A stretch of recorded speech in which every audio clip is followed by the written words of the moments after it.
to StampingSmiles.com. I'm Shelley Godby, the owner and CEO of Stamping Smiles. And today I want to show you how I decorated this cute little bucket I found at Target. In that dollar section, isn't this cute? And so I've got the fun size candy. And I have to tell you, my husband has been waiting for me to get this video done. Seeing all this candy sit around. We don't usually have candy in the house. And can I have it? No, I haven't made my video. So he wants me to get this done. He wants to dive into this candy. Anyway, and this took almost, this bucket is not huge, but it almost took a whole bag of the fun size. You know, a couple did get sampled, I have to admit. And I used the Howl's Tooth and Scaring Bone Designer Series paper and put it in like tissue paper. I had to work with it to get it to fold over like that, but isn't that pretty? And then use some of the paper in coordinating colors, Tangerine Tango and Basic Black, to do polka dots. And you'll see why in a minute, because I was keeping a theme going. And then I have some of that 1/2 inch satin ribbon, that striped satin ribbon from the 2012 Stampin' Up! Catalog, adorning the sides. And so I made a pick for it, and that's what I want to show you, how I made that pick. So let me set this aside. And we will need our Sizzix Big Shot. Here we go. And I have the Circles No. 2 Originals die. And this is how my circle theme started. Okay, because I wanted to use the pumpkin from Got Treats. Okay, and so he's circular, and so that whole thought started right there. And I wanted to have some body to it, so I'm going to die cut chipboard. And that's the beautiful thing about the bigs and the original dies, that we can do material that's heavier than cardstock. So I have my cutting plate, my die, some chipboard, and a circle I left over from another project, so I thought I might as well use that instead of cutting into another piece of onboard sheets. And crank that through. And look, you just get that great cut. Now, I do want to cover this with a piece of designer paper, and I'm going to use the coordinating. I like this chevron because it reminded me of a jack-o'-lantern. Now, I did try die cutting them both at the same time because I knew it could handle it, but it put grooves into the cardstock when I tried it, so it's just worth it. Let's just run this through again.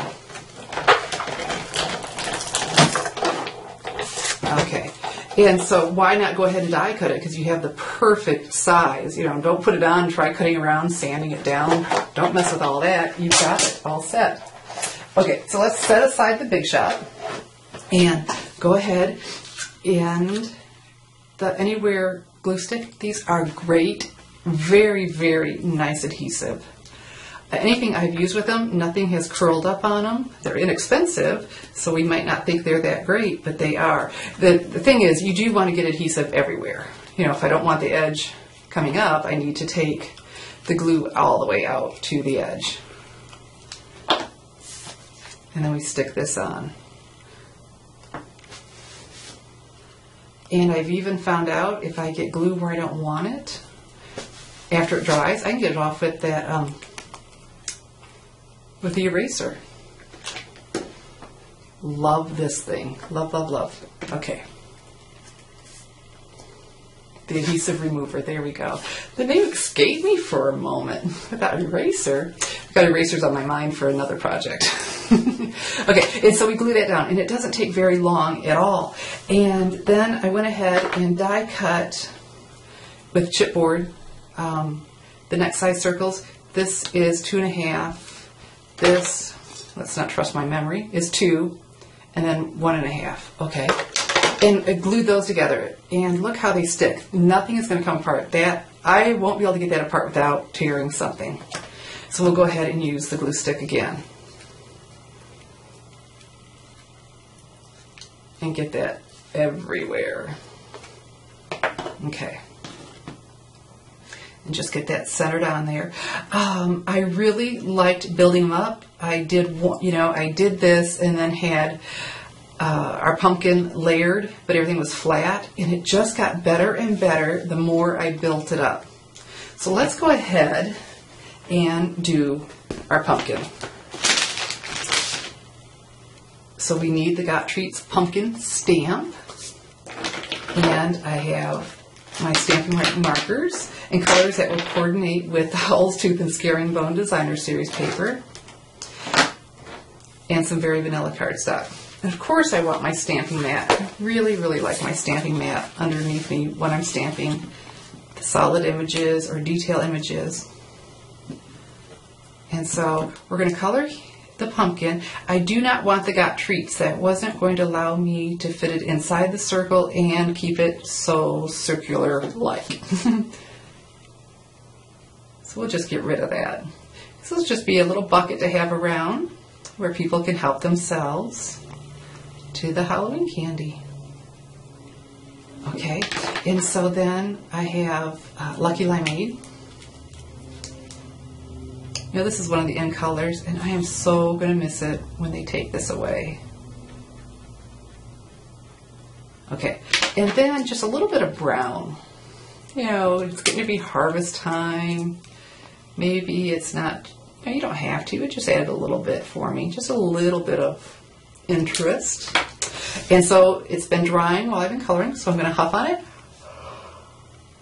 to replace that moisture and stamp. I'm going to hold down a little bit extra long because it is a solid image and I really want great color. And there we go. Okay, so we are getting done. Woohoo! I need to use my 1 3/8 inch circle punch. And here's a little tip for you. If you ever have trouble with your punch going all the way through, I will have that trouble especially on white or vanilla cardstock. It'll fold over on me, especially with this older style punch. So all you need is a scrap piece of paper and we'll put it behind it. So we still can center it just like this, but it'll allow me to punch and not do that little almost all the way fold over thing and punch it out. And it's just clean as a whistle. I have to admit, I've never seen that happen with that new flat style punch. Okay, and so then we want to center this right on here. And again, this is a pick for our bucket. It'll be standing up. So why don't we just go ahead and use our Anywhere glue. And we know we're going to have a great hold. So now what we need to be able to do, and this is actually quite easy, we need to be able to put something on there. So I got these round dowels, a little bit longer than I needed. And so not having any wood making tools with me right now, I just got out my handy dandy paper snips, put them on there and just rotate it around. I'm not trying to cut all the way through, I'm just trying to get a groove. Now the one end will be hidden. Well, actually both will be, but I just wanted to see if I could get a cleaner break, and I did with having that there. Let me try again. It helped it snap so much nicer. Okay, I think we got it this time. Not quite so raggedy than if I had just done it on its own. And so what we're going to do to get this on here, to adhere it on here, of course we want to make sure we have it with the face. We wouldn't want it cockeyed. We're going to take Crystal Effects. I know this gives a pretty lacquered finish, but I use it more for an adhesive than I do for anything. Oh, and if it's, you know, if it's closed over like that, and it does when it dries, I mean, it's a adhesive. This is just so easy. I am loving this a paper piercing tool. I've been using it for everything. Okay, there we go. And just put down some adhesive and put our dowel rod on there. It doesn't take any time to dry at all. I just did this one right before the video and it's already dry. Okay, and so here is our finished pick. Isn't that cute? And more of that ribbon to put around there. And so we bring back our little bucket. And our pick goes down in there, and now we have this inviting little bucket for people to come and enjoy a little chocolate snack or whatever you decide to fill it with. You know, every month I have my virtual stamp club class, and it's free for those who are in my virtual stamp club. And all they do is agree to order $30 or more a month for me for 6 months in my online store. And then in return, they get a free class, and every month I do a 3D project, and I try to keep it simple, something that won't take forever, but a cute little project to add. So we do a card and a project, and the only way to get the exclusive directions, the video instructions, is to be in my club, in the Stamping Smiles Virtual Stamp Club. That's all it is, a 6-month commitment to join my club to get free stamping classes. And then after the 6 months, you just keep ordering, you stay in the club. And I'm really happy to say that once they join, they stay. But who wouldn't want to? You get Stampin' Up! Products, and then you get classes. So, if you enjoy my style of teaching, I invite you to join the Stamping Smiles Virtual Stamp Club and enjoy the benefits of that. Not only do you get free virtual stamp classes every month, but free shipping on every 4th order and other benefits just for being in my club. You never know when a little surprise will show up. So join the Stamping Smiles Virtual Stamp Club today. The link is on the screen right here and underneath the video. So you can go ahead and join that, and I would love to have you in my club. I'm Shelley Godby, teaching you how to create hand stamped smiles. Thanks for watching.